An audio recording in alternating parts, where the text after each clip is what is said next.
জয় জয় শ্রী রাধে। আমি আজ রূপ গোস্বামীপাদের শ্রী শ্রী গান্ধর্বা প্রার্থনাষ্টকম আস্বাদন করার চেষ্টা করছি। এই রূপ গোস্বামী, সনাতন গোস্বামী, রঘুনাথ দাস গোস্বামী, বিশ্বনাথ চক্রবর্তী, এরা এক একটি নক্ষত্র, ভজন আকাশে এক একটি নক্ষত্র। এরা ভজন করে নিজের হৃদয়ের রসপাত্রে রস নিষ্কাশন করে যা লিখে গেছে অভূতপূর্ব রচনাশৈলী। রূপ গোস্বামীপাদের এই সংপত্নাষ্টক, কি কুঞ্জ বিহারী স্টক, কি রঘুনাথ দাস প্রেমান ভোজ মদাক্ষস্তক, এদের লেখনীর মাঝেই বোঝা যায় তাদের ভজনের গভীরতা কতখানি তারা ভজন রস আস্বাদন করতে পেরেছেন। এই গান্ধর্বা স্টক আরম্ভ করার আগে আমি একটি আমার হৃদয়ের কথা বলি।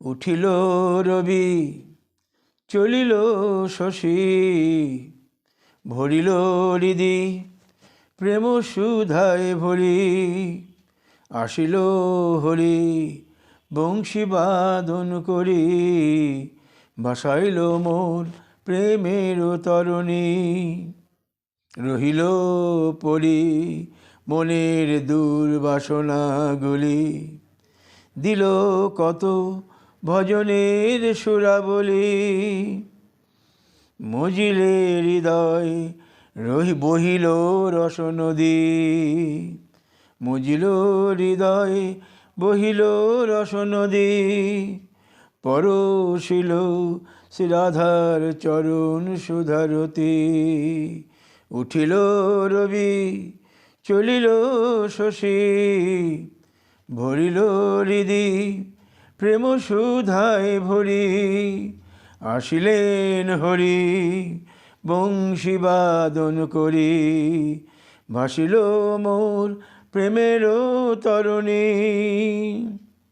দিল কত ভজনের সুরাবলি, মজিল হৃদয় বহিল রস নদী, পরশিল শ্রী রাধার চরণ সুধারতি।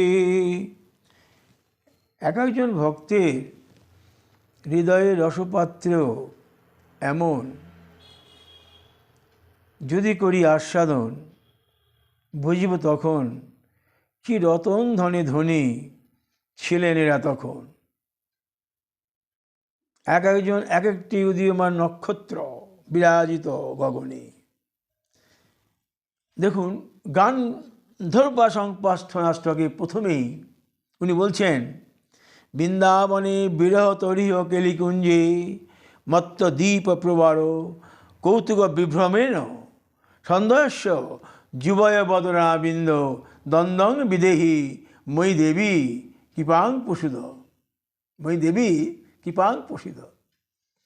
হে দেবী, বৃন্দাবনে কেলিকুঞ্জে মত্ত মাতঙ্গের ন্যায় কৌতুকী হইয়া তোমরা দুইজনে নিত্য বিহার করিতেছ। বৃন্দাবনে বিরহত হৃয় কেলিকুঞ্জি মত্ত দ্বীপ প্রবর কৌতুক বিভ্রমেণ বিহার করছ। সন্দেহস্য যুবর বদায়নাবিন্দ দ্বন্দ্বং বিদেহি মই দেবী কৃপাং প্রসীদ, অনুগ্রহপূর্বক আমার প্রতি প্রসন্ন হইয়া তোমাদের উভয়ের মুখরাবিন্দ দর্শন করাও। দেখুন, এই বৃন্দাবনে বলছেন কেলিকুঞ্জ, কেলিকুঞ্জ তো একটা বহু কেলিকুঞ্জ, যমুনা পুলিন যে শুরু সমস্ত জায়গাতেই কেলিকুঞ্জ। বংশীবর সমস্ত জায়গায় কেলি, অর্থাৎ রাধা কৃষ্ণ নিত্য বিহার স্থল, নিত্য বিহার, রাধাকৃষ্ণ নিত্য বিহার, অষ্টসখীর নিত্য আস্বাদন, আর কুঞ্জদ্বারে কুঞ্জরিগণের নিত্য দর্শন আস্বাদন। এই তো কুঞ্জলীলা। কুঞ্জলীলা সখীরা পরিবেষ্টিত, রাধা সখী কৃষ্ণ সমস্ত, রাধা স্নেহা বা কৃষ্ণ স্নেহা সমস্ত সখী পরিবেষ্টিত, অষ্টসখী পরিবেষ্টিত কুঞ্জ, বৃক্ষ আবৃত, বৃক্ষে বৃক্ষে কুঞ্জ শাহে, শাখে সুখ সারি, আর কুঞ্জ দ্বারে লতাপাতায় বেষ্টিত কুঞ্জ দ্বারে কিঙ্করী দর্শন করছেন। কাছে যায় না ওনারা, দূর থেকে কুঞ্জের কোনো ছিদ্রপথ দিয়ে এরা দর্শন করে, এবং গোবিন্দ আসলে পথটি দেখিয়ে দেয়। এই হলো কিঙ্করী।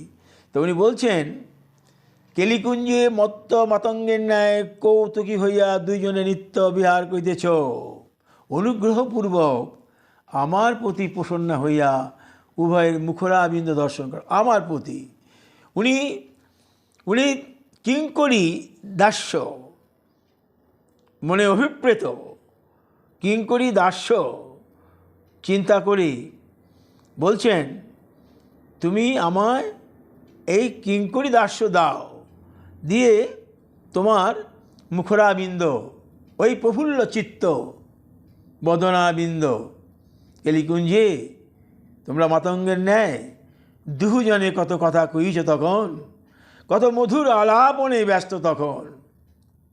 কি কথা কইছে তখন? আস্বাদিতে পারে নাহি কোনো জন, সখী মঞ্জরি পরিবেষ্টিত যতজন করে আস্বাদন। তো রূপ গোস্বামীপাদ এই প্রার্থনাষ্টকের প্রথম শ্লোকটি উনি বললেন 8টি স্টক। সম্পানাষ্টক মানে 8টি, কুঞ্জবিহার স্টক মানে 8টি, মথুরাষ্টক মানে 8টি। এই 8টি স্টকের মধ্যে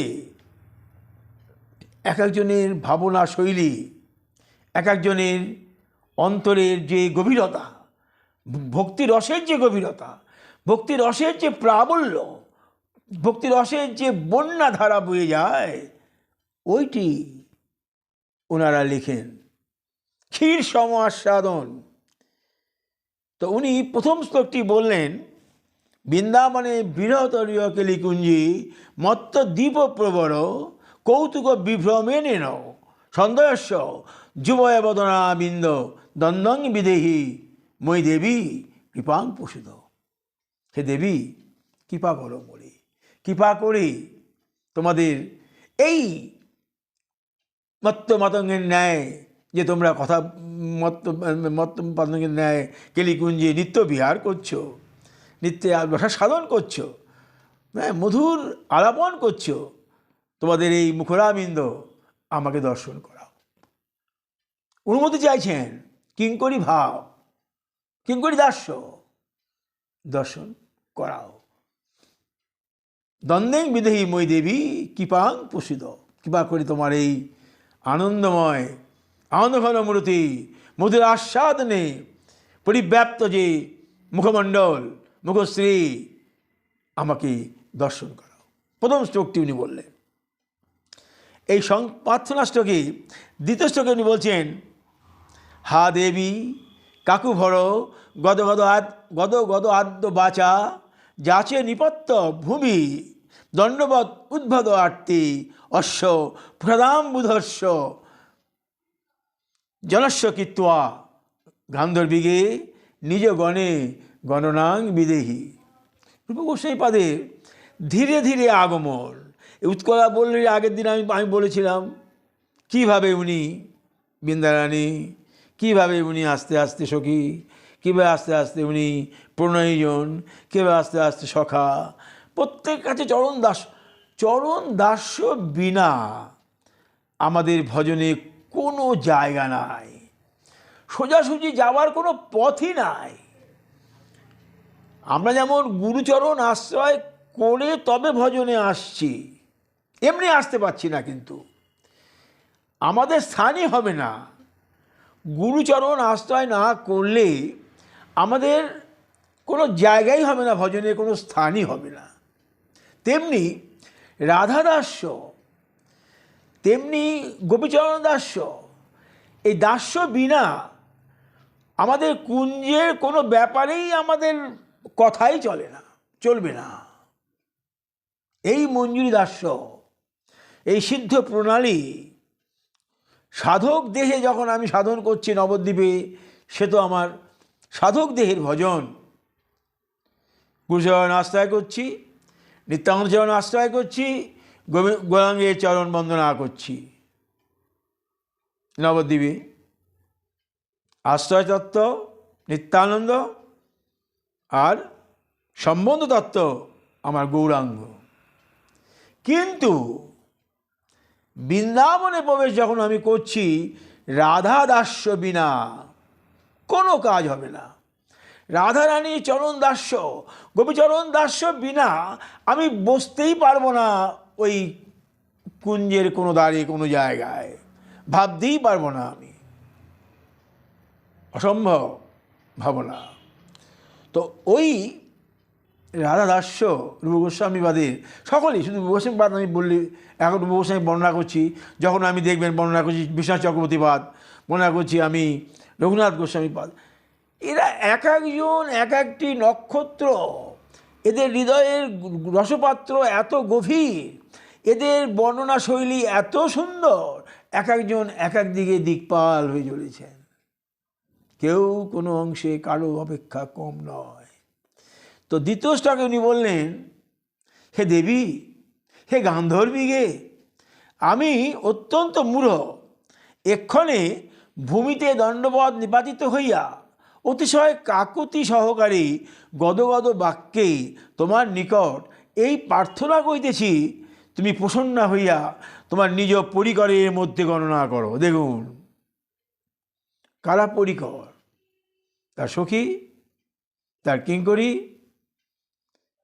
সখীর মধ্যেও এই সখী পরোপকরণের প্রভাবশালী, সখীর মধ্যে কত তার বিভাগ আছে। সখী সখী সহেলি, সহচরী, বিভিন্ন রকম সখী। তো সখী এবং কিঙ্করী, এদের এদের মতো তুমি প্রসন্ন হয়ে নিজ পরিকরের মধ্যে আমাকে গণনা করো। আগে তুমি নিজে, আমি যে তোমার পরিকর, আমি যে তোমার চরণ দাসী, আমি যে তোমার অনুরাগী, তোমার ভাব আদর্শে আমি অনুপ্রাণিত, আমার নয়ন বাড়ি প্রবাহিত হয় তোমাদের যুগল চরণে, এ আগে আমাকে তোমার নিজ পরিকরের মধ্যে গণনা করো। নিজ গণে গণনাং বিদেহী। হা দেবী, কাকুভর গদগদ আদ্য বাচা যাচে নিপত্ত ভুবি দণ্ডবদ উদ্ভত আর্তি অশ্ব প্রসাদাম বুধস্ব জনস্ব কীত্বা গান্ধর্বীকে নিজ গণে গণনাং বিদেহী। তুমি তোমার নিজ পরিকরের মধ্যে গণনা করো। আমি অতিশয় কাকুতি সহকারে গদগদ বাক্যে তোমার নিকট প্রার্থনা করছি, দণ্ডবৎ ভূমিতে নিপাতিত হয়ে সাষ্টাঙ্গে প্রণাম করছি তোমাকে। সাষ্টাঙ্গে প্রণাম, অষ্ট অঙ্গ দিয়ে প্রণাম। সাষ্টাঙ্গ প্রণামের বিধি আছে, জামা কাপড় পরে আবৃত হয়ে প্রণাম চলবে না, সমস্ত অঙ্গের কাপড় ছেড়ে দিতে হবে, নিচে নিচে কপিন থাকুক বা যাই থাকুক, এই সমস্ত ধুলি গায়ে মাখার জন্যই অষ্টাঙ্গ, না হয়তো পঞ্চাঙ্গ প্রণামই করি আমরা। অষ্টাঙ্গ প্রণাম, দণ্ডবৎ নিপাতিত হইয়া অতিশয় কাকুতি সহকারী গদগদ বাক্যে তোমার নিকট যাচে নিপত্ত ভুবি দণ্ডবদার্তি অশ্ব প্রদাম্বুধস্য জনস্ব কীত্বা গান্ধর্বীকে নিজ গুণে গণনাং বিদেহী। তুমি নিজে গুণে তোমার পরিকরের মধ্যে আমাকে গণনা করো। প্রথমে বললেন যে তোমার মুখরাবিন্দ দর্শন করাও, তাই বললেন তোমার নিজ পরিকরের মধ্যে আমাকে গণনা করো। ধীরে ধীরে উনি যাচ্ছেন। আমাদের ভক্তি রসপাত্র এমন হতে হবে, ওই তীরা দেবী শুনেছেন তরড়িব সহিষ্ণু অমানির মহান কীর্তন্য বিনয়। যতই রসের টয়টম্বুর হোক না কেন আপনার হৃদয়খানি, রূপ গোস্বামীর হৃদয়ে রসে পরিপূর্ণ টয়টুম্বর, কিন্তু ভজন শৈলী, ভজনের পথে যখন উনি গমন করছেন, প্রথম থেকে ওনাকে বলছেন দণ্ডং বিদেহি মই দেবী কৃপাং পশুদ। তারপরে বললেন গান্ধর্বীকে নিজ গণে গণনাং বিদেহি, তোমার নিজ গণে আমাকে পরিকর রূপে গণনা করো। দেখুন ভজনের গমনের পরিপাটি কত সুন্দর, ভজন পথে অনুগমনের পরিপাটিটি কত সুন্দর। এত যাদের গভীরতা, এত যাদের হৃদয়ের রসের প্রাবল্য, ভরপুর রসে সিক্ত নিমজ্জিত, তারা মহৎ, তারা শুধু আমাদের মতো অধম জনের পথ নির্দেশ করার জন্যেই এইটি অবতরণ। গ্রন্থ মাঝে করো যদি বিচরণ, আলোকাবরণ হইবে তোমার হৃদয়খানি, তখন আলোকে আবরণ হয়ে যাবে যদি গ্রন্থ মাঝে তুমি করো বিচরণ। গ্রন্থেই বলে দেবে সমস্ত কথা। তার দ্বিতীয় নম্বর শ্লোকে উনি বললেন তোমার নিজ পরিকরের মধ্যে আমাকে গণনা করো। তৃতীয় শ্লোকটি কত সুন্দর, কত সুন্দর, কত মধুর। বলছেন শ্যামে রমা রমণ সুন্দরতা বরিষ্ঠ সৌন্দর্য মোহিত সমস্ত জগৎ জন্মেশ্ব সামস্য বাম ভুজ বদ্ধ তনুং কদাহং তম ইন্দিরা বিরল রূপ ভরাং ভজামি। একদিন পাঠে বলছিলাম আমি, গোবিন্দ বাম হস্তাকৃষ্ট মূর্তি রাধারানীর সবচেয়ে শ্রেষ্ঠ, যেটা ভক্তের কাছে প্রিয়। কি বলছেন? হে শ্রীমতী রাধিকে শ্যামে রমা রমণ সুন্দরতা বরিষ্ঠ সৌন্দর্য মোহিত সমস্ত জগৎ জন্মস্ব সমস্য বাম ভুজ বদ্ধ তনুং তম ইন্দিরা বিরল রূপ ভরাং ভজামি। হে শ্রীমতী রাধিকে, যিনি নারায়ণের সৌন্দর্য অপেক্ষাও সমধিক সৌন্দর্যের দ্বারা ত্রিভুবনকে বিমোহিত করেন। নারায়ণের তো এত সৌন্দর্য, তার শঙ্খচক্র গদাপদধারী নারায়ণ তার চেয়েও অধিক সৌন্দর্যের দ্বারা ত্রিভুবন মোহিত করেন সেই শ্যামসুন্দর। এবং সেই শ্যামসুন্দর শ্রীকৃষ্ণের বামভাগে, তার বামে তদীয় বাম হস্তাকৃষ্ট হইয়া লক্ষ্মী অপেক্ষাও সমধিক রূপবতী সুন্দরী রাধারানী বিরাজ করছ। রাধারানীর সঙ্গে তো কারোরই তুলনা হয় না। লক্ষ্মীর চেয়েও সম্বন্ধে মানে বলছেন, লক্ষ্মী বলুন, রুদ্রাণী বলুন, ইন্দ্রাণী বলুন, কেউই রাধারানীর কাছে রূপবতী নয়, গুণবতীও নয়, কিছুই নয়। তাই উনি বলছেন যিনি নারায়ণের সৌন্দর্য অপেক্ষাও সমধিক সৌন্দর্যের দ্বারা ত্রিভুবন বিমোহিত করেন, সেই শ্যামসুন্দর শ্রীকৃষ্ণের বামভাগী তদীয় বামহস্তাকৃষ্ট হইয়া লক্ষ্মী অপেক্ষাও সুন্দরী রূপবতী তুমি বিরাজ করছ। এতাদৃশে তোমাকে আমি কবে ভজনা করব। এই মূর্তিটি, এই বাম হস্তাকৃষ্ট যে মূর্তি রাধারানী, বাম আলিঙ্গিত মূর্তি, রাধারানীকে বামে আলিঙ্গন করেছেন, রাধারানীও আলিঙ্গিত করেছেন তাকে। এই যে মূর্তি, এই মূর্তিটা সমস্ত জগৎ জন্য বরেণ্য, পূজনীয়, আদরণীয়, মনে মনে রমণীয়, এত কমনীয়, আস্বাদন মাধুর্যে ভরপুর। তো এইখানে কুঞ্জে এই যে মূর্তি, বংশীবাদন, বংশীটি হাতি, বাম হস্তে রাধারানী ধরা, রাধারানী উনি আলিঙ্গন করেছেন, এই যে মূর্তি, এই মূর্তি অতীব প্রিয়, এবং তাই বলছেন তোমাকে আমি তো কবে তোমাকে এই মূর্তি ভজনা করব। ভজনে এটা কেন বললেন ভজনা করব? ভজন যদি করতে হয় এই মূর্তিটি করবি, কৃষ্ণ আলাদা, রাধারানী আলাদা না। কৃষ্ণ বাম অঙ্গ থেকে রাধারানী সৃষ্ট, একজন যদি পূর্ণ শক্তি আর একজন পূর্ণ শক্তিমান,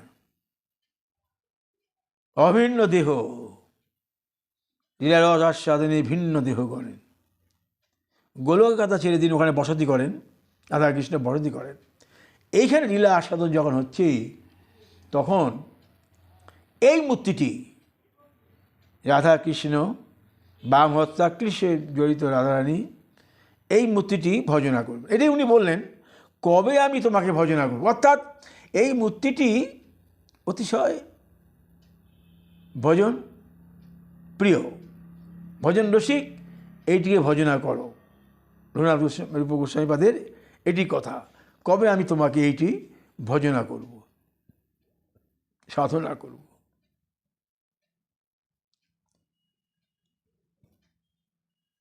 এই যে কথাটি ভজন ব্যাপক, সেবন পূজন আরাধন এই নহে ভজন।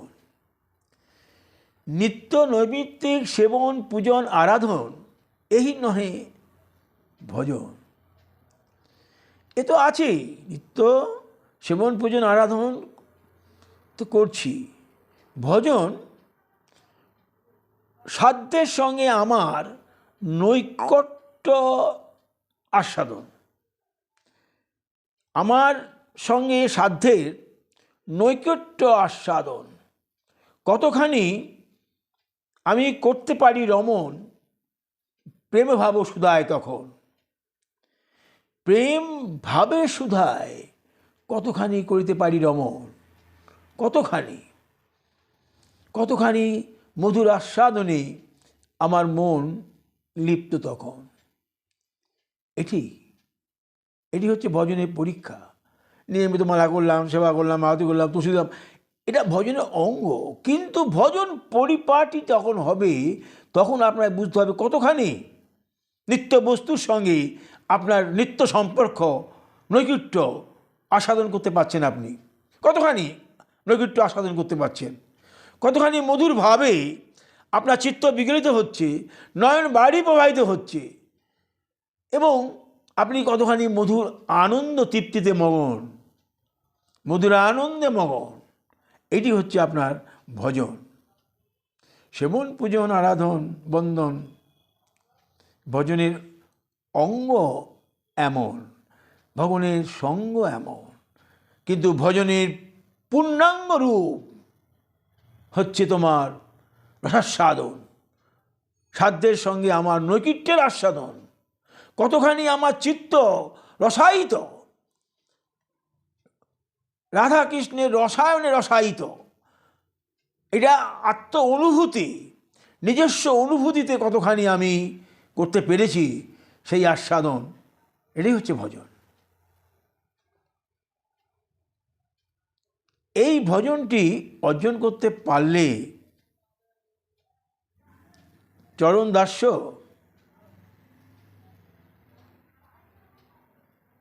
তখন আর দূরে থাকবে না।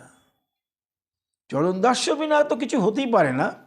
চরণ দাস্য তখন আর বেশি দূরে আপনার থাকবে না, আস্বাদন করতে পারবেন। এটি হল আরেকটি কথা। এরপরে উনি বললেন 4 নম্বর শ্লোকে, সবই ভজনের কথা উনি বলছেন। কুঞ্জে পোষণকুল কল্পিত কেলিতল্পে সংবিষ্টয় মধুর নর্ম বিলাস ভাজ লোকত্রয় আভরণ চরণ অম্বুজানি সম্বায় ঈশ্বসী কদা যুবয় অর্জনহম। কত সুন্দর বলছেন, ত্রিভুবনের ভূষণ স্বরূপ তোমরা নিকুঞ্জে বিবিধ কুসুম সজ্জায় শয়ন করিয়া মধুর কেলিবিলাস করিবে, আমি তোমাদের চরণ সেবা করিব, এমন দিন কবে হবে। দেখুন, আগে তো বললেন মুখরাম দর্শন করাও, তারপরে পরিকরের মধ্যে গণনা করো, তারপরে উনি বললেন যে কবে আমি ভজন করব এই মূর্তি।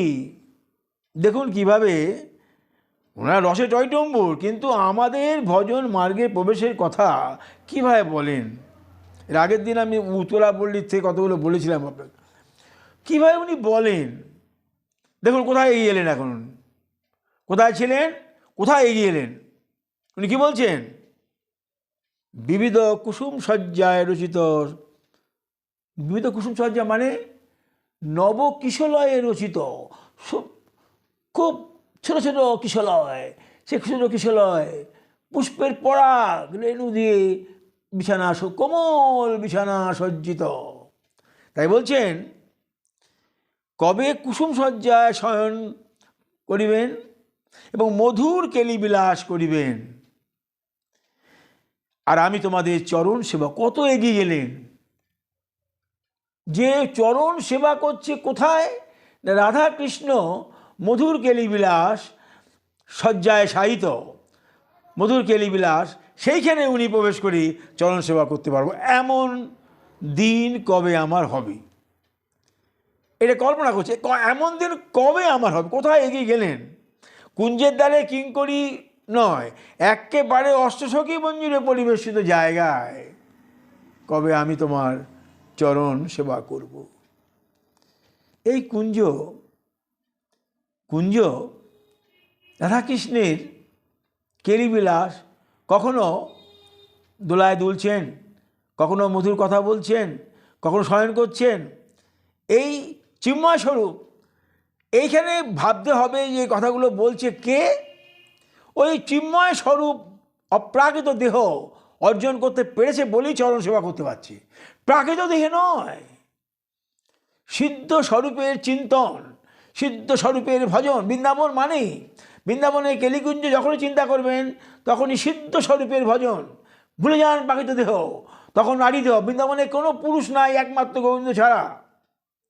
যখন আপনি ভজনে যাবেন তখন আপনার একটাই থাকবে যে আমি পুরুষ নয় নারী, বৃন্দাবনে একমাত্র গোবিন্দ ছাড়া আর কোনো পুরুষ নেই, এই ভজন করতে হবে। তখন অন্য কোনো ভজন নয়, সেখানে ভজনে প্রবেশ করলে পারে একমাত্র গোবিন্দই হলেন পুরুষ আর সবাই স্ত্রী নারী, এই হলো কথা।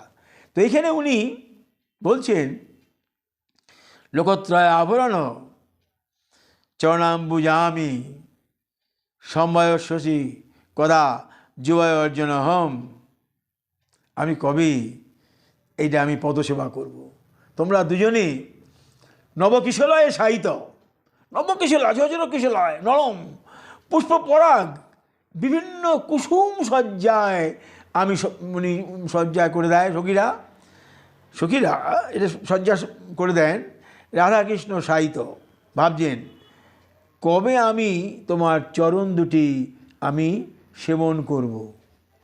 দেখুন কত মধুর রসের আস্বাদন ভজনে, এটাই হলো ভজন।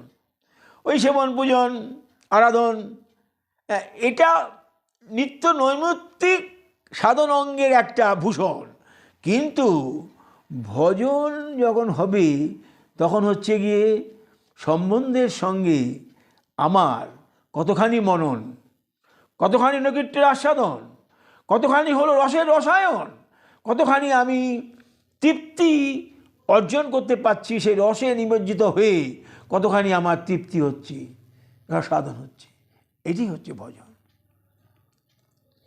কিঙ্করী দাস্যে অনুপ্রাণিত হয়ে রাধাকৃষ্ণের চরণ সেবন করার যে বাসনা রূপ গোস্বামী করছেন, কতখানি নিগূঢ় রসে রসিক তখন তিনি। কুঞ্জের দ্বারে নয়, একদম কুঞ্জের ভিতরে অষ্টসখী পরিবেষ্টিত, অষ্টসখী নিজ পরিকর, একদম নিজ পরিকর, এমন পরিকর অষ্টসখী। ললিতা তো রাধার একদম অদ্বিতীয় সখী, একেবারে অদ্বিতীয়, এবং এই সখীরা রাধারানীকে কখনো গাইডও করে দেন, পরিচালিত করেন ভাবি। সুতরাং সেইখানে উনি প্রবেশ করি পদসেবার কামনা বাসনা করলেন। তারপরে শ্লোকে কি বলছেন, আরও এগিয়ে গেলেন। তৎকুণ্ডরোধোষী বিলাস পরিশ্রমেন শতাম্বু চুম্বী বদনাম্বুরুহ শ্রিয় বাম বৃন্দাবনেশ্বরী কদা তরুমূল ভজৌ সঞ্জীবাণী চমরিচয় চমরেন।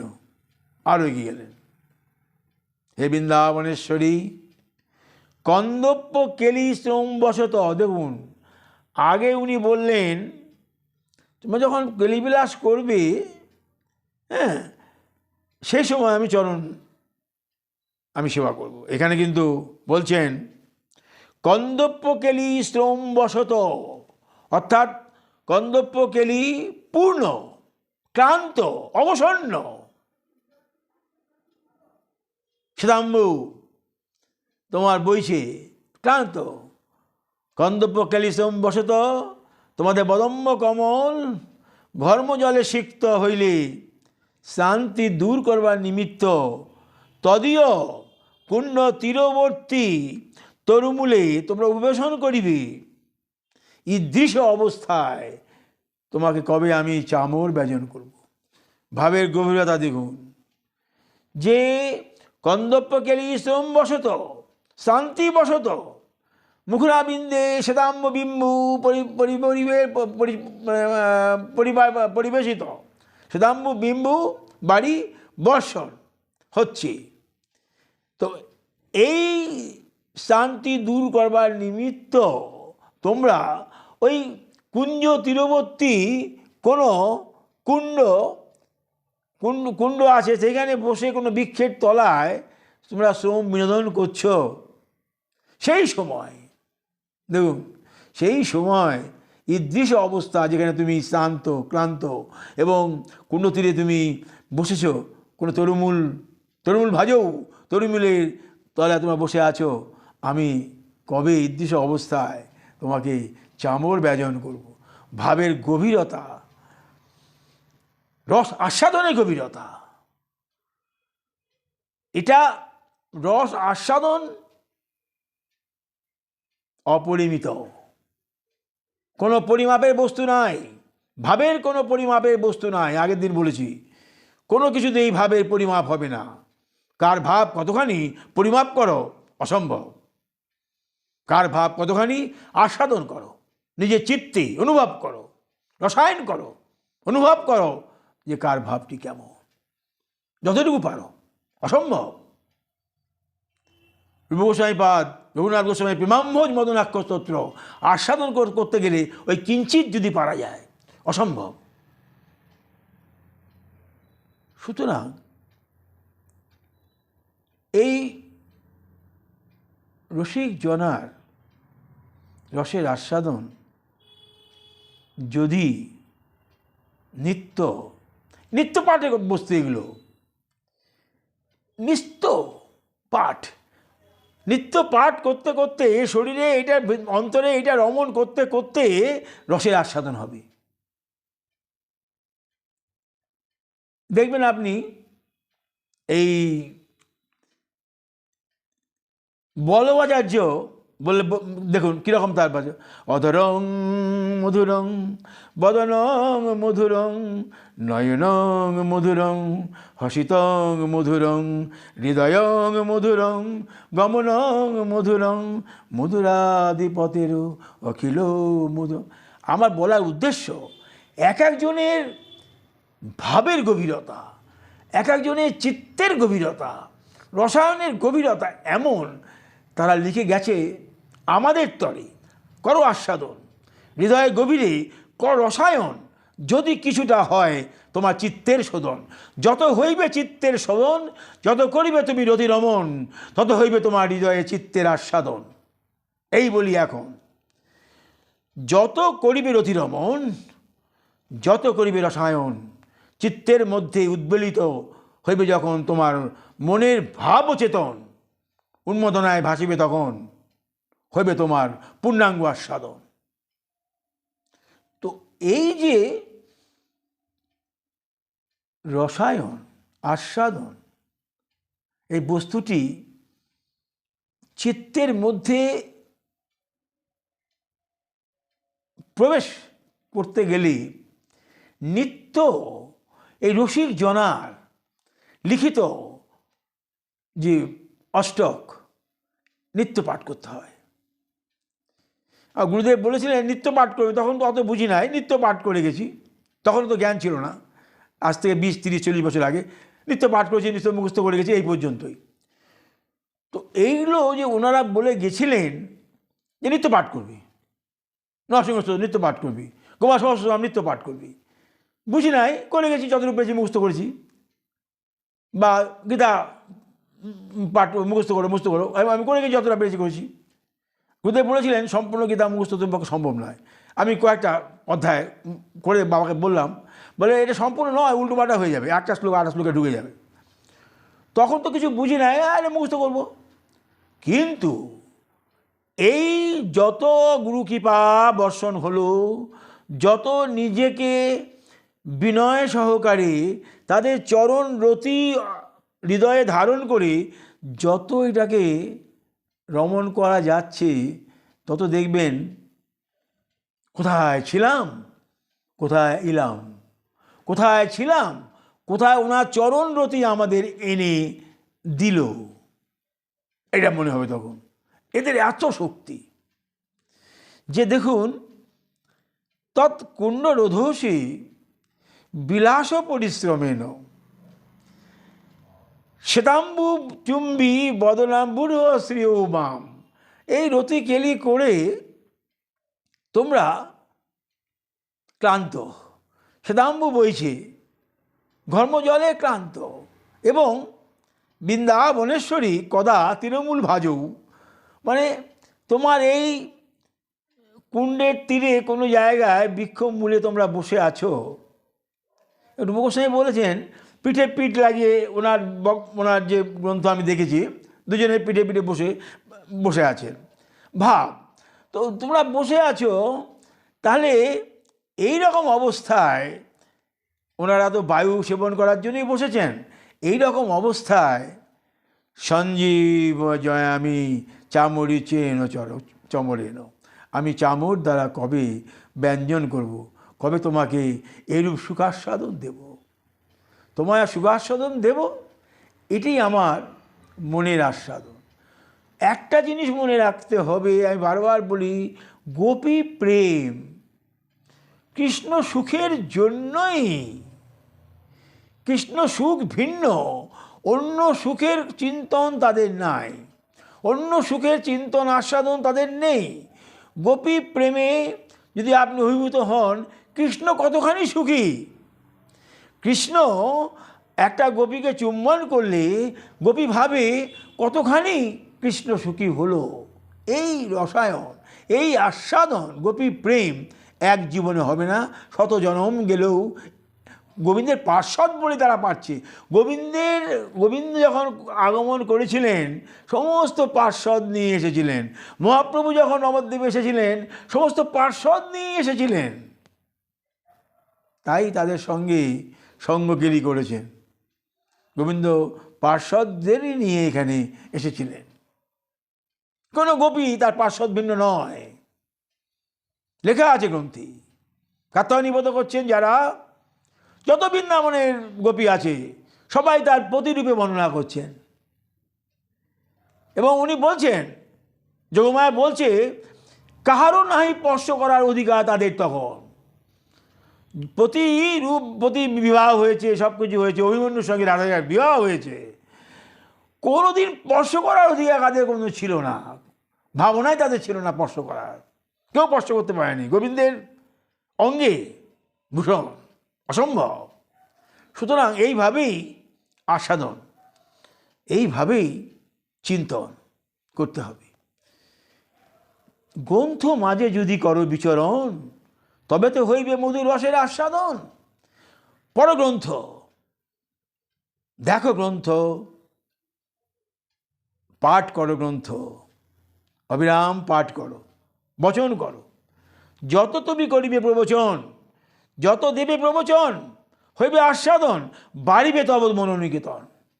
বাড়িবে মনোনিকেতনের রসাস্বাদন, বাড়তে বাধ্য। এটা কথা। A lamp cannot light another lamp unless and until it continues to burn its own flame. তুমি নিজের যদি মধ্যে বা নিজের রসায়নকে যদি না করতে পারো, তাহলে বাড়বে না জ্ঞান।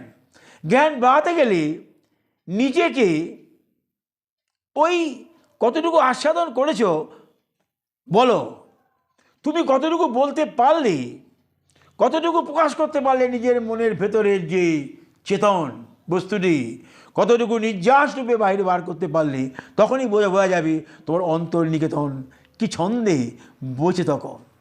অন্তর্নিকেতন কি ছন্দে বইছে তখন, তবে তুমি করিতে পারিবে রসায়ন, ভক্ত চরণে করিবে তুমি নিবেদন। এই হলো মেইন।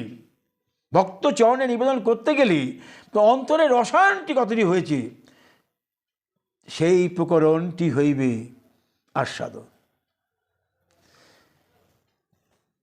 অনেক কথন বলা যায় এখন, কিন্তু সময় দাগিয়ে চলতে হবে আমাদের। তারপরে দেখুন বলছেন, আর একটু এগিয়ে গেলেন, বাক যুদ্ধ কেলি কতুকে বোঝে আজ শুনুং, জিতন্ম দাম অধিক দর্প বিকাশী জল্পাং, ফুল্লাভির আলিভি রণল্প মুদিজ্যমান, তত্রং কদানু ভবতী মবলিকস্যে অবলোকস্যে। বললেন এবার রাধা কৃষ্ণের বাগযুদ্ধ হতেই থাকে, সুখসারী বাগযুদ্ধ হতেই থাকে। বাগযুদ্ধ নৃত্য কলাতেও তাদের মধ্যে বংশী এবং নৃত্য মধ্যে বাগযুদ্ধ হতেই থাকে। তা বলছেন বাগযুদ্ধে কৃষ্ণকে পরাভূত করি, পরম হৃষ্ট সমধিক দর্পসূচক বাগজাল বিস্তার করি। যখন বিস্তার করবি, গোবিন্দকে হারিয়ে দিয়েছো তুমি, বাগজাল বিস্তার করি সমধিক দর্প সহকারী, যখন তোমার সখীরা তোমাকে বলবে জয় রাধে জয় রাধে, রাধার জয় রাধার জয় বলিয়া স্তব করবি, এর অবস্থায় কবে তোমাকে অবলম্বন করব? গোবিন্দ প্রাণ রাধা, রাধারও প্রাণ গোবিন্দ। দুজনের বাগযুদ্ধে রাধা গোবিন্দকে পরাজিত করে, গোবিন্দ আনন্দই, কোনো অসুবিধা নাই। কিন্তু এই অবস্থায় গোবিন্দ তো, সেদিন আমি তো চন্দ্রাবলীর কথা বললাম, গোবিন্দ পরাজিত। রাধা গোবিন্দ চন্দ্রাবলী প্রেমে এমন অভিভূত, বারংবার যায় ছুটি চন্দ্রার কাছে, চন্দ্রার বাকচাতুর্যে গোবিন্দ হন পরাভূত। হ্যাঁ, এই গোবিন্দ রস আস্বাদন করার জন্যেই তো করেন এগুলো, রসবৈষ রসের আধার। তিনি কি জানেন না যে এগুলো চন্দ্রা কী করবে? জানেন না রাধা কী করবে? সবই জানেন উনি। কিন্তু রূপ গোস্বামী নাটকখানি এমনভাবে রচনা করছেন যেন কিছু গোবিন্দ বুঝতে পারছেন না। কোথায় গেলেন, কোথায় এখন বিশ্বকর্মা মূর্তি তৈরি করলেন, গোবিন্দ ওই স্থিরভাবে দাঁড়িয়ে রইলেন, রাধারানী সেবা করছে, উনি বুঝতে পারছেন না সবাই পারে। তো এইটা হচ্ছে গোবিন্দের রসাস্বাদন। রাধারানী গোবিন্দকে পরাভূত করে রাধা শোকে তখন বলছে রাধার জয় রাধার জয়। এমত অবস্থায় রাধারানীর মুখশ্রী, রাধারানী অপূর্ব অনিন্দময়ী মূরতি, রসময় মূরতি। বলছেন রূপ গোস্বামী, রসময় প্রেম রসময় মূরতি, চিন্ময় রসে ভরপুর মূরতি। আবার চন্দ্রারও মূরতি অতি সুন্দর মূরতি। তো গোবিন্দ যখন চন্দ্রার কাছে যাচ্ছেন, চন্দ্রার প্রেমে অভিভূত, চন্দ্রাকে বলছেন তুমি বিনা আমার, আমি কালকেও দেখলাম, তুমি বিনা আমার নাহি জীবন ধারণ সম্ভব। বুঝলেন তো? তো গোবিন্দ ওখানে কি জানেন না, কিন্তু গোবিন্দ উনি বললেন, কিন্তু গোবিন্দ পর মুহূর্তেই রাধারানী কুঞ্জে যখন চলে আসছেন, তো রাধারানীকে প্রীতি করার জন্য উনি আবার বলছেন। এই রস আস্বাদন, আর কিছু নয়। গোবিন্দেরই তো সৃষ্ট, গোবিন্দের পারিষদ, গোবিন্দ বিহনে সবই অরস। যত কেলিকুঞ্জ দেখুন, রূপ গোস্বামী পাদে ললিত মাধব বলুন, বিদগ্ধ মাধব বলুন, আর যাই বলুন, আমার বোমান্ত সরস্বতীর, রাধা সুধানিধি বলুন, বিদগ্ধ মাধব বলুন, রাস প্রবন্ধ বলুন, গোবিন্দ বিনা না হয় রাধা পূর্ণ, রাধা বিনা না হয় গোবিন্দ পূর্ণ। ভজনে যদি করেন, আমি লিখেছি, ভজন তুমি করো যদি রাধারই শুধু, নাই দেখি কোনো সঙ্গত কারণ। আর যদি আমি দেখি তুমি গোবিন্দ পূজন করিছ, আমি দেখি অসঙ্গত আচরণ, এই সঙ্গত নয়। সুতরাং এই যে আস্বাদন, রসের আস্বাদন, গোবিন্দ বিনা রস পরিপুষ্টি হয় নাই তখন। সবই জানে উনি জানে না, সবই জানে।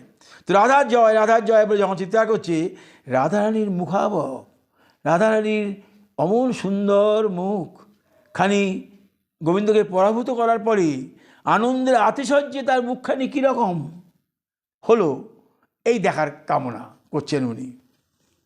তো এই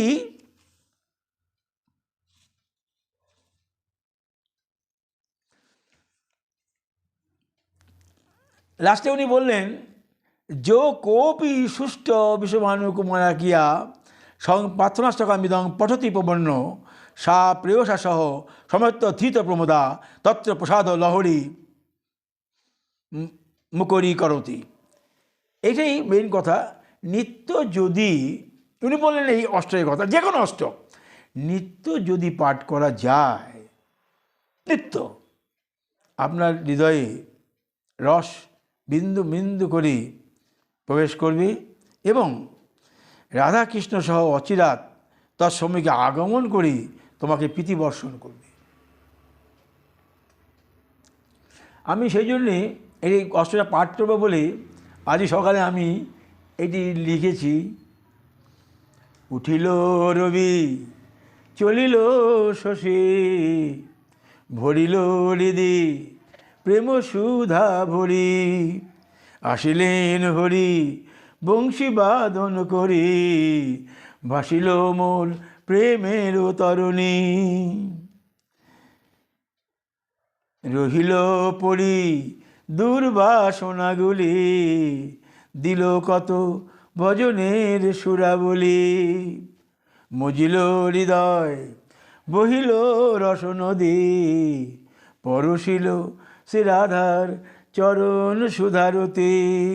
ভাবের কথা, আর কিছু নয়, এটা হলো মধুর ভাবের কথা যে চন্দ্র চলে গেল, রবি এলো, প্রেমসুধায় ভরল, গোবিন্দ এলেন, বংশীবাদন করলেন এবং আমার প্রেমের রসতরী বইল এবং আমার মনের দুর্বাসনাগুলি পড়ে রইল, ভজনের সুরাবলি উনি দিলেন, আমার হৃদয়টি মজিল রাধা চরণের মানে রস নদীতে বইল এবং আমি রাধা চরণ সুধায় আমি পরশ হলো। এইটা ভাব, ভাব আর কিছু নয়। এই যে বলেছি আপনার সেদিন ট্রায়াঙ্গেল, রস ভাব রসায়ন,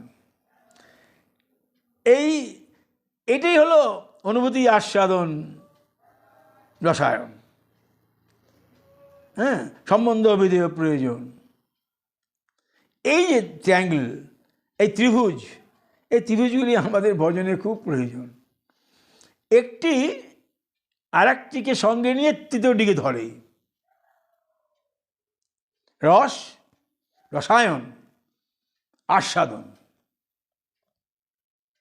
হ্যাঁ, আর যে বলেছি ভক্ত, ভক্তি, ভগবান। ভক্ত, ভক্তি আশ্রয় করে ভগবান। দেখুন ট্যাঙ্গেলগুলো কীরকম। আবার এটা আমার আস্বাদন, জানি না কতদূর সত্য ঠিক হলো। আবার ধরুন সম্বন্ধ আমার গোবিন্দের সঙ্গে, তো তাহলে সম্বন্ধ সাধন, সম্বন্ধ সাধন আর কি প্রয়োজন, অভিধেয়।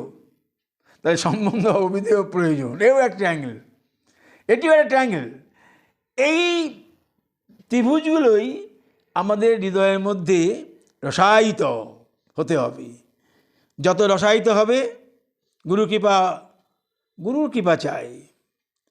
গুরুকে অবজ্ঞা করি, অহংকার করলে অসম্ভব, মিলবে না কিছু।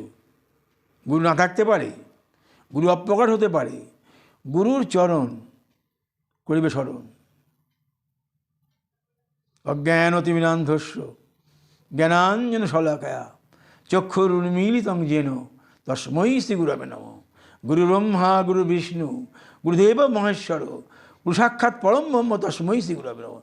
গুরু বিনা অহংকার করবে না তুমি। গুরু যেমনই হোক, গুরু যেমনই হোক, তুলসী পাতা ছোট বড় কোনোদিন করবে না। তুলসী যেমন এক, ছোট যেমন বড় তেমন। আমার গুরু এই, আমার গুরু এই কখনো বলবে না। গুরু আসন এক।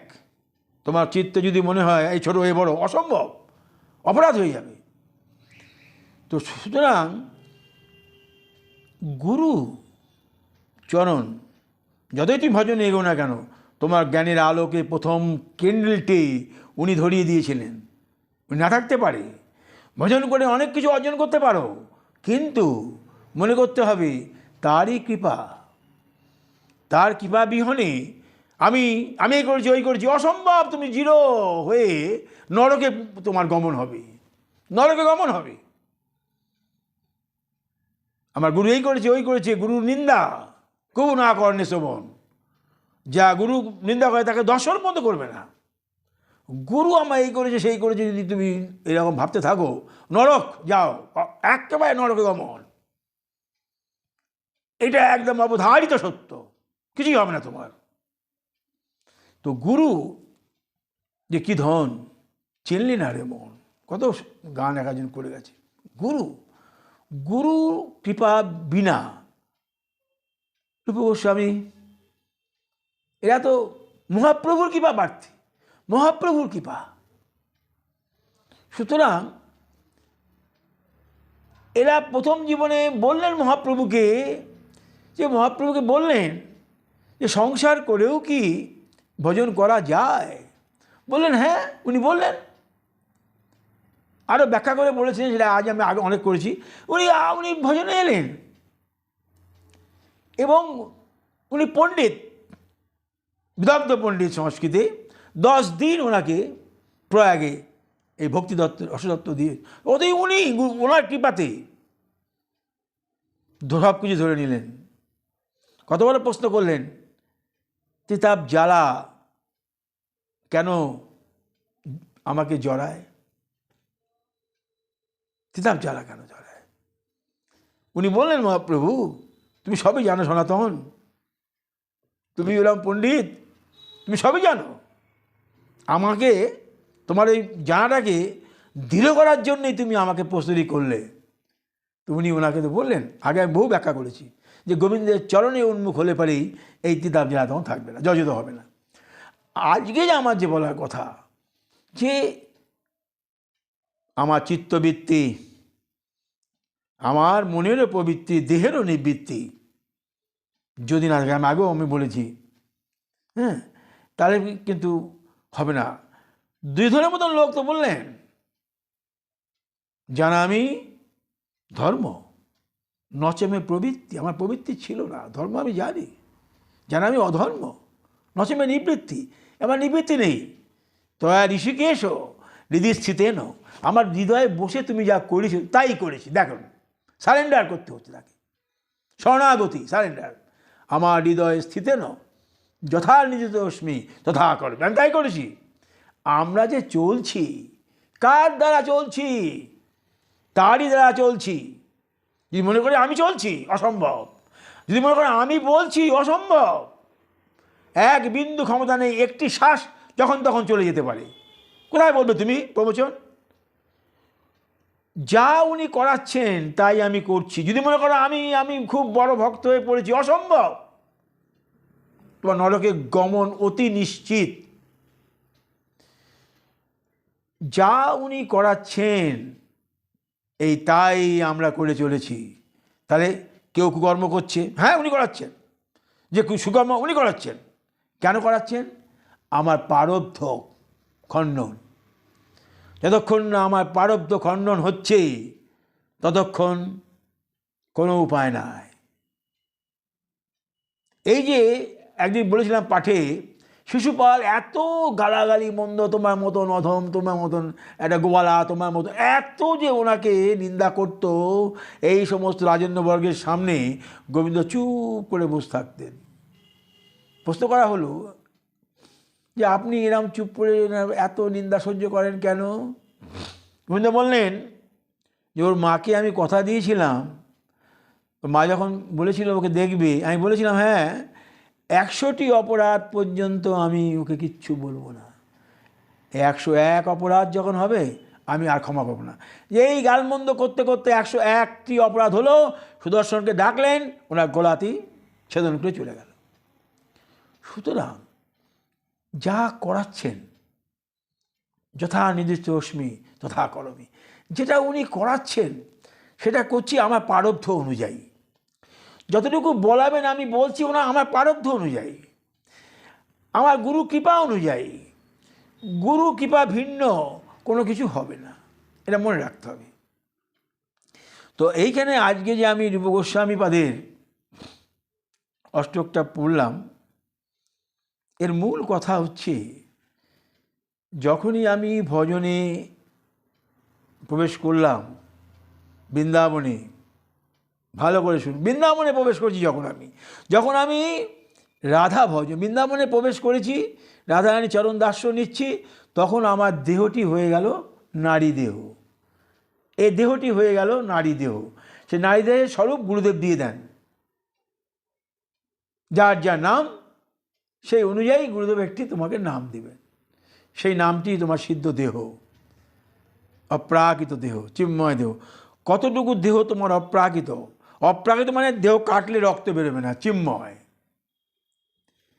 তো এই অপ্রাকৃত দেহ অর্জন করতে গেলে এক জন্ম না বহু জন্ম লাগবে। এই অপ্রাকৃত দেহের ভজনই হচ্ছে কেলি কুঞ্জের ভজন। এই কুঞ্জ লীলা আস্বাদন, অপ্রাকৃতের রসাস্বাদন। এই রসাস্বাদন যত করবে রসাস্বাদন, যত করিবে রসাস্বাদন, মনের মধ্যে হইবে রসায়ন। যত হইবে রসায়ন, মধুর চিত্তে হইবে তার রূপবর্ণন। এক একজন এক এক রকমভাবে বর্ণন হবে। তো এই আমি বললাম আজকে। একটি গান আমি যদি পারি করে শোনাই, আমি এখন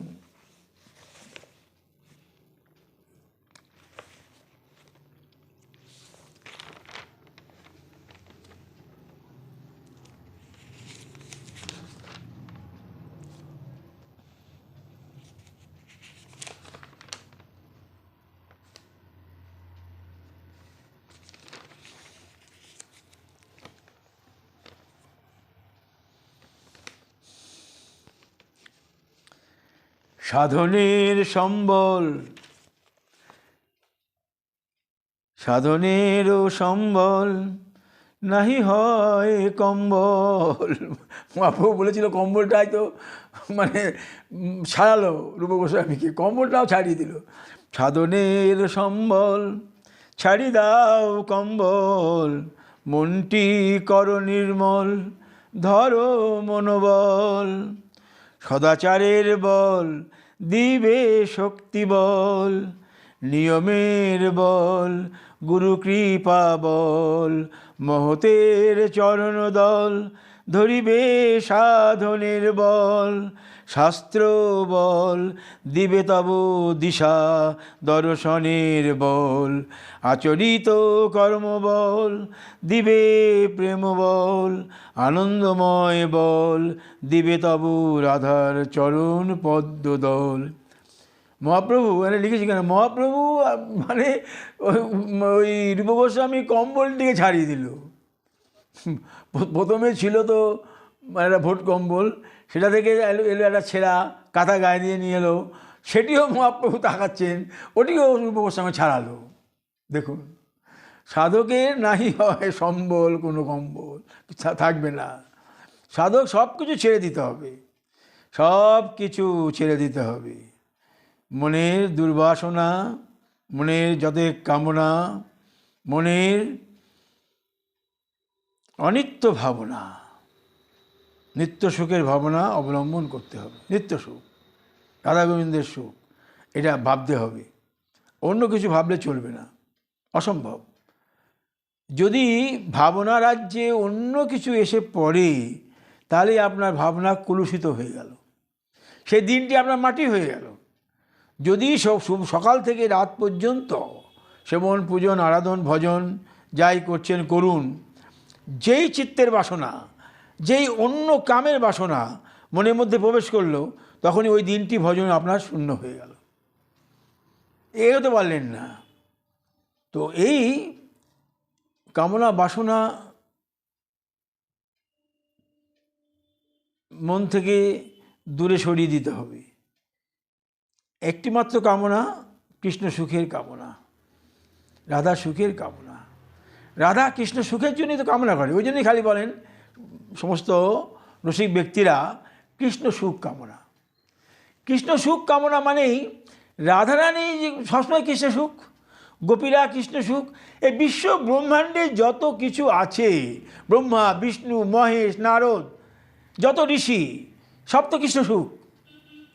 কাজেই সেপারেট করে বলতে হয় না রাধা সুখ, যে শুধু বলেন কৃষ্ণ উন্মুখতা, কৃষ্ণের সুখ, কৃষ্ণের রসের রসায়ন, কৃষ্ণ রস, ভক্তি রস। রাধা রস কৃষ্ণ রসে প্লাবিত, রাধা রস, রাধা মনের রসায়ন ও কৃষ্ণ সুখের লাগি তখন করেছেন উনি নিবেদন। তার অন্তরে রসায়ন রাধা রস, কৃষ্ণ সুখে করেন নিবেদন। আর কৃষ্ণ রস ভক্তি রস, কৃষ্ণ রস ভক্তি রস রসায়ন কৃষ্ণ করেন রাধা চরণে নিবেদন। সেটা তার নিজের ব্যাপার। উনি যে রাধা চরণটি বক্ষে ধারণ করেন, উনি অনাদিরাদি গোবিন্দ, সর্বকারণ কারণম, সচ্চিৎ আনন্দময় বিগ্রহ, এতে চাংশকলা পূর্ণ ভগবান। এর আবরণ এমন কেউ তাকে সেখানে যেতে, ব্রহ্ম লোক ওর উপরে স্থিতি, গোলক বৃন্দাবন। সুতরাং প্রবন্ধ সরস্বতীকে তো এইটাই গোবিন্দ মহাপ্রভু বোঝালেন, ব্রহ্মবাদী বোঝালেন, গোবিন্দ সর্বোপরি গোবিন্দ, তার উপরে কেউ নাই। উনি বলছেন আমি হোম, আমি যজ্ঞ, আমি হোতা, আমি সব। তা উনি তো বলছেন, গোবিন্দ মুখেই বলছেন আমি সব, আমাকে করো পুজো। অন্য দেবদেবী পুজো করলে সেই লোকে যাবে, আর তাদেরকে আমি দিচ্ছি, সেখান থেকে আমি পাচ্ছি, আমাকেই তারা আমাকেই করছে। তো এই এহেন ব্যক্তি, এহেন পরম পুরুষ, পরম পিতা গোবিন্দ, জগৎ পিতা গোবিন্দ রাধার চরণ বক্ষে ধারণ করেন, করে বিলাস আস্বাদন করেন। রাধা পূর্ণ শক্তি, কীর্ণ শক্তিমান। বলা আছে নাথ পঞ্চরাত্রে রাধা হলেন মূল সংকর্ষণ, বলরামের আগে, উৎপত্তি জাত থেকে মূল সংকর্ষণ দেখেছেন নাথ পঞ্চ। রাধা কম নয়, রাধার অংশে সে বিরাজিত। কিন্তু গোবিন্দ তো রাধারানী নিজের অঙ্গ থেকে বার করেছেন, এই লীলা আস্বাদন করছি যখন। এই গোবিন্দ রাধারানীকে তো অঙ্গ থেকে বার করে তারপরে লীলা আস্বাদন করাচ্ছেন আমাদের।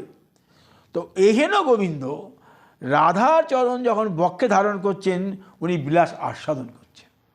তার মানে এই নয় যে গোবিন্দ রাধারানীর চেয়ে ছোট হয়ে গেল, কখনই নয়। গোবিন্দ বিলাস আস্বাদন করছেন, তার রাধার প্রতি, রাধার মহাভাবের প্রতি তার চিত্ত এত বিগলিত, তাই উনি রসের আস্বাদন করেন। তার মানে এই নয় যে উনি রাধার চেয়েও ছোট, তা নয়। এটা ছোটো বড় ব্যাপার নয়, এটা বিলাস রস আস্বাদন। এটা হচ্ছে প্রেমময় ভাবের একটি রূপ। রাধারানী জানেন না, রাধারানী চরণটি বক্ষে ধারণ করছেন, রাধারানী জানেন যে গোবিন্দ কী বস্তু। উনি যদি চিরদিন মথুরায় থেকে সুখী থাকেন, তাহলে উনি মথুরায় থাকুন, ক্রন্দন করে যাচ্ছেন হাহাকার করে গোবিন্দ বিহনে, গোবিন্দ বিহনে ক্রন্দন রত। বলছেন উদ্ধবকে, উনি যদি ওখানে থেকেই সুখী হন তাহলে উনি ওখানেই থাকুন। দেখুন কীরকম ভাব রাধারানী, কীরকম প্রেম, কীরকম প্রেমের রসায়িত উনি। তাই আমি বলছিলাম যে কথাটা, গোবিন্দ এত সবার সর্বোপরি আছেন বসে, হ্যাঁ, যেখানে ব্রহ্মা বিষ্ণু নারায়ণ সকলেই তার অংশ অংশ উনি অংশী। তো তিনি যদি বিনয় প্রকাশ করে, দৈন্যতা করে যদি বক্ষে ধারণ করেন, এটা তার বিলাস রস আস্বাদন, আস্বাদন, আর কিছু নয়। যাই হোক, তো আজকে আমি এই পর্যন্ত বললাম। আগামী দিন যদি কৃপা হয় তাহলে আরও কিছু বলার আস্বাদন করব। জয় জয় শ্রী রাধে।